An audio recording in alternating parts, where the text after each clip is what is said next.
Un monde meilleur est-il possible? Première question. Je vais parler de Leibniz forcément, et notamment de la théodicée. Et je précise que Leibniz, c'est à la fois, il est plus connu comme philosophe, mais c'est aussi un théologien, historien, diplomate, mathématicien, enfin un esprit encyclopédique du XVIIe siècle, un génie universel. On le connaît plus comme philosophe.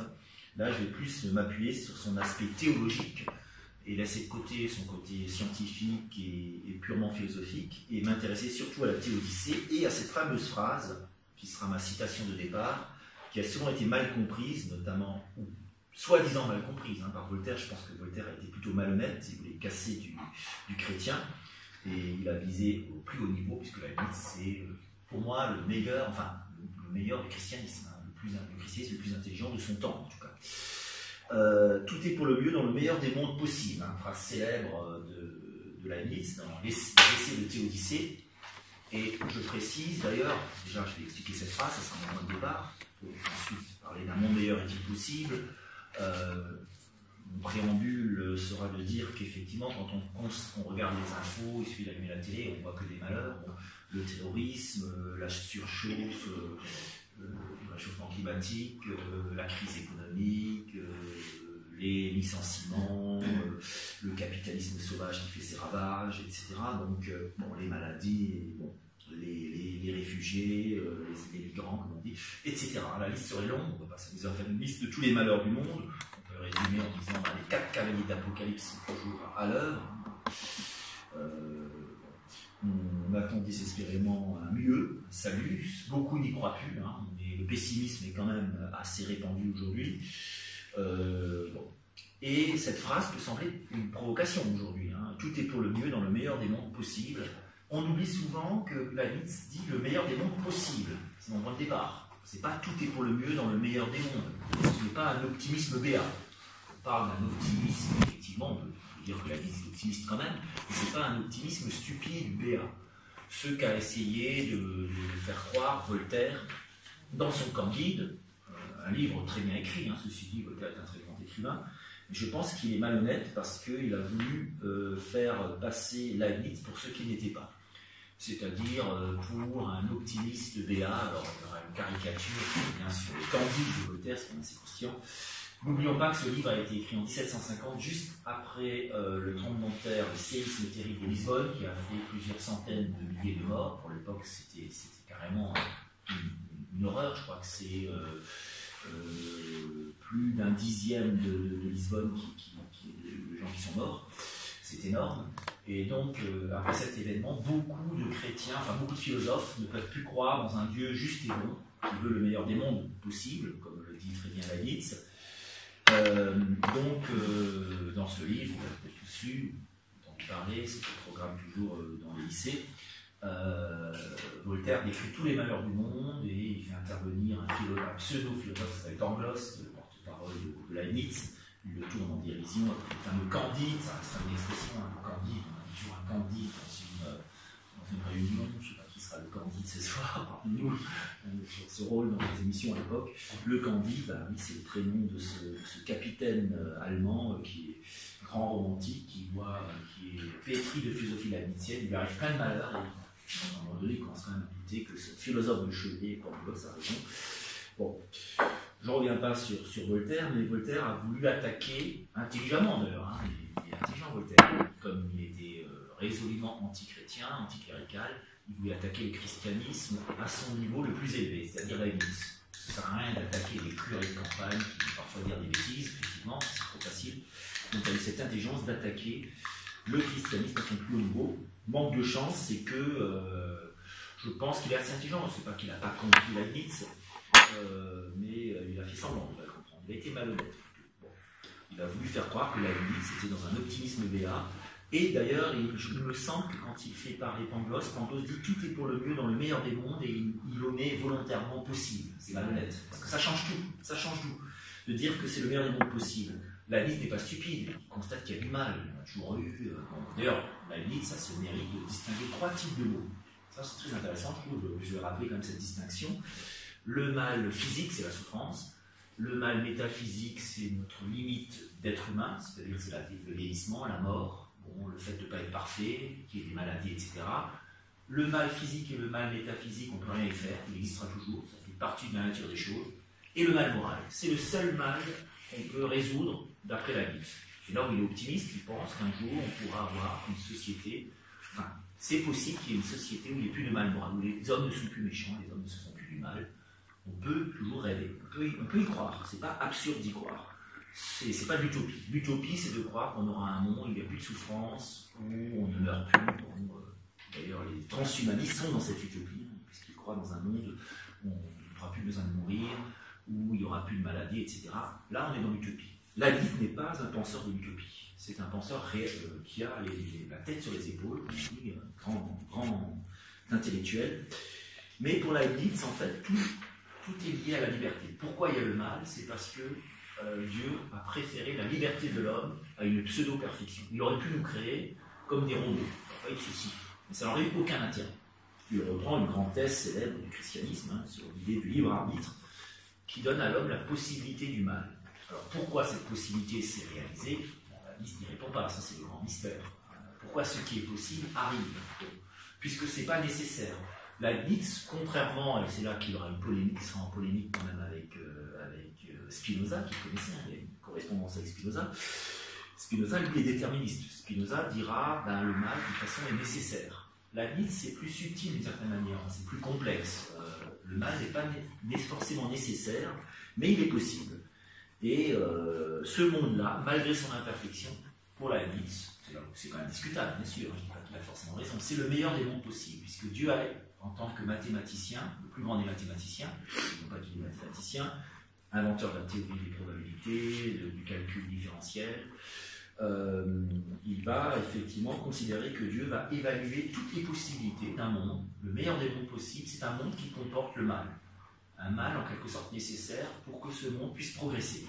Parce que si Dieu avait fait un monde tout de suite parfait, ce monde serait figé, puis finalement ça aurait fini par échouer dans la vie.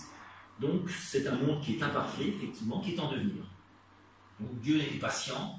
Alors c'est vrai qu'à l'époque de Leibniz, 17e siècle, bon, on peut encore être patient, la science n'est pas très développée encore, la technologie non plus. On peut se dire, bon, le mal, c'est la conséquence de l'ignorance des hommes. Aujourd'hui, on ne peut plus le dire. Je pense que Leibniz se réincarnait aujourd'hui, il réviserait un peu sa théorie. Il reconnaîtrait qu'il a peut-être été trop optimiste quand même, et que voilà, le délai va être plus long que prévu, certainement, pour un monde sans le mal moral, encore une fois. Parce que le mal moral, bon, il y a énormément de choses, des tremblements de terre, personne ne peut rien. Bon. Même si on est peut-être trop peuplé, le capitalisme fait que des gens très pauvres vont s'amasser dans des villes côtières ou des tsunamis, certes. Il y a toujours des tremblements de terre, il y en a toujours, etc. Là, c'est du mal métaphysique, du mal physique. Mais le mal moral, effectivement, c'est la méchanceté humaine. Ça, c'est quelque chose qui, pour la vie, en tout cas, n'est pas nécessaire. C'est un mal qui n'est pas nécessaire et qui est réel pour eux. Et la Bible dira d'ailleurs, là il choquera pas mal de ses contemporains, que le mal c'est un peu comme la part d'ombre dans un tableau. Pour faire des contrastes, si un tableau est trop clair, il ne va pas être très beau, il faut des parts d'ombre, des zones obscures dans le tableau. Il dira aussi que le mal est souvent nécessaire parce que c'est la théorie du moindre mal, qui est un peu à la mode aujourd'hui d'ailleurs. Il y a un livre de Chirac, je crois, qui s'appelle L'Empire du moindre mal. Bon, c'est l'Empire américain d'ailleurs, entre autres, sur le plan géopolitique. C'est l'Occident, si on veut, l'empire du moindre mal par rapport à la barbarie, au fanatisme, au totalitarisme. La démocratie, comme disait Churchill, c'est le moins pire des régimes politiques, donc c'est un moindre mal, mais c'est un mal quand même. C'est loin d'être la panacée, comme on dit. Donc la Bible est dans cette théorie du moindre mal. Dieu n'ayant pas pu, alors là ça pose un problème théologique, hein. Dans un café-théo, il y a un grand problème théologique. Dieu n'ayant pas pu, il a fait de son mieux, mais son mieux ne suffit pas, d'une certaine manière. Enfin, la Bible ne dit pas les choses comme ça, ça c'est une interprétation, mais c'est ce qu'on pourrait dire. Comme dans la chanson de téléphone, il dit mon Dieu, es-tu sûr que tu as fait de ton mieux, quoi. Voilà. C'est un peu la Bible, comme question. La Bible ici, Dieu a fait de son mieux, puisqu'il est bon. Mais les conditions ontologiques n'étaient pas suffisantes. Peut-être qu'il faut du temps, effectivement, pour que ce soit mieux. Nous sommes un petit peu des bébés éprouvettes, hein, quelque part. Peut-être des générations futures ont plus de chance, ou moins d'ailleurs, mais bon, après ça c'est pas une grande question. Pour Leibniz, en tout cas, la possibilité de la chute, puisqu'il revient sur la chute de l'homme, hein, c'est quand même important chez lui, hein, il reprend la Bible, hein, connaissance théologique extraordinaire, c'est un protestant, précisé, hein, il est protestant, qui voulait d'ailleurs créer un mouvement d'unification du christianisme. Ce qui n'a pas marché parce que Bossuet a été beaucoup trop intransigeant, il avait correspondu avec Bossuet, Bossuet est le professeur de Louis XIV, la liste d'ailleurs était très appréciée par Louis XIV, hein, qu'il a accueilli à Versailles, la élite a essayé de convaincre Louis XIV de faire la guerre contre la Turquie pour débarrasser l'humanité de la barbarie turque à l'époque.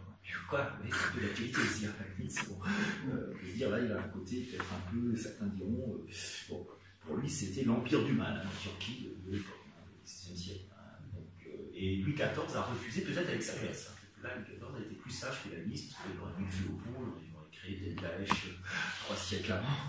Bon. Parce que certains disent que le démantèlement de l'Empire turc, c'est une parenthèse géopolitique, mais ça a peut-être son intérêt aussi, le démantèlement de l'Empire turc en 1918, ça a été la porte ouverte à tous les fanatismes. C'était quand même un empire corrompu comme l'Empire d'Autriche-Hongrie, mais qui quand même, les Turcs et les conquérants n'étaient pas fanatiques.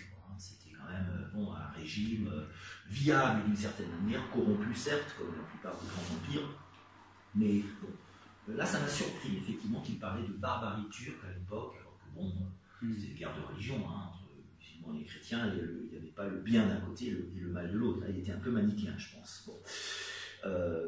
Mais il était pour l'unification des églises, et Bossuet lui a dit tu dois te soumettre, tu dois te convertir au catholicisme. Donc, ouais, le fanatisme de la part de Bossuet, pas le fanatisme, de la rigidité qui a fait que ce projet louable, si on peut dire, de la Nice n'a pas réussi. Il faut dire que sur le plan diplomatique, bon, ça n'a pas été franchement un succès.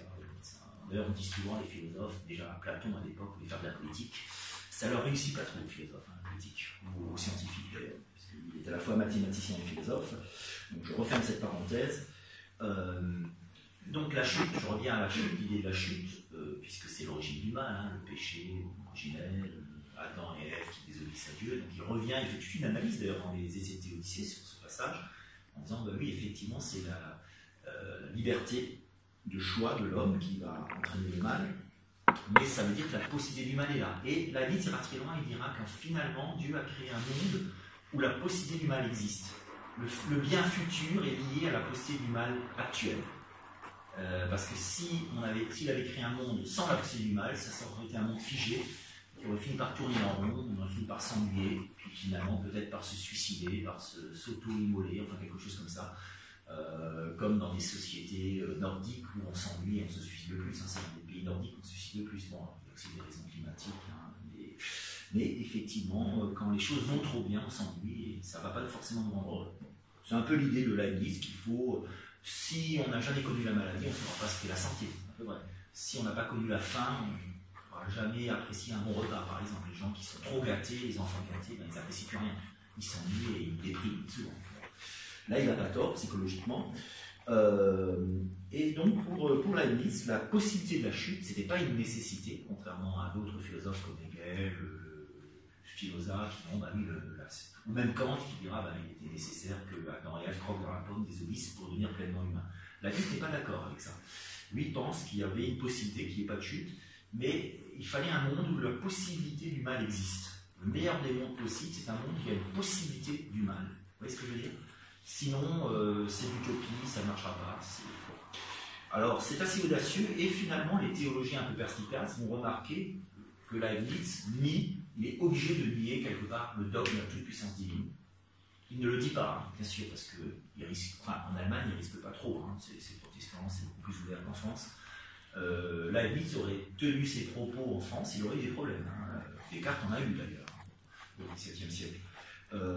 Mais en Allemagne, il y a une grande tolérance quand même sur le plan des idées philosophiques et religieuses, mais il nie implicitement la plus puissance divine, puisqu'il dit que finalement Dieu a dû choisir le meilleur des mondes possibles, et c'est un monde qui nous semble loin d'être parfait, à nous les hommes. Alors il a beau dire que qui vous dit que c'est le criminel qui va tuer quelqu'un, ou même le psychopathe qui tue un enfant, peut-être que cet enfant serait devenu un criminel, serait devenu Adolf Hitler ou quelqu'un comme ça. On peut toujours dire ce qu'on veut, mais oui, ça ne convainc pas, quoi, parce qu'il est clair que parmi tous les pauvres enfants qui sont massacrés, il y en a très peu qui seraient devenus des sales types. Hein. Et de toute façon, c'est un raisonnement pervers, je trouve. de dire oui, qui sait si le criminel qui m'a tué quelqu'un, il n'a pas évité un plus grand mal. On peut tout justifier. Et ça, c'est un peu une critique que je fais à la Leibniz. Bon, c'est plus subtil que ça. Je ne veux pas non plus faire l'erreur de Voltaire, mais il y a des choses évidemment avec lesquelles on peut avoir du mal quand même. Mais la thèse, dans sa globalité, est recevable, il me semble. Et effectivement, il fallait trancher entre l'amour de Dieu et la toute-puissance divine, qui sont incompatibles, comme le verra très bien Camus. Pas le premier, il y a eu d'autres auteurs qui l'ont vu avant. Mais Camus va poser cette question de deux choses. L'une, soit Dieu est tout-puissant, alors il est mauvais, puisqu'il a laissé faire le mal, il a voulu le mal, donc il est sadique. S'il est tout-puissant, il est sadique, puisque le mal, bon, forcément, même avec l'hypothèse du diable, c'est quand même Dieu qui l'a créé, puisqu'il a tout créé, bon, il a créé le potentiel du mal. Ou alors, comme le supposent certains auteurs, comme Schweitzer ou les théologiens, un peu Leibniz, qui ne le dit pas, parce que je suis trop attaqué, je pense, il est intelligent. Ou alors, c'est que Dieu ne pouvait pas faire Dieu, qui n'est pas tout puissant au sens classique du terme.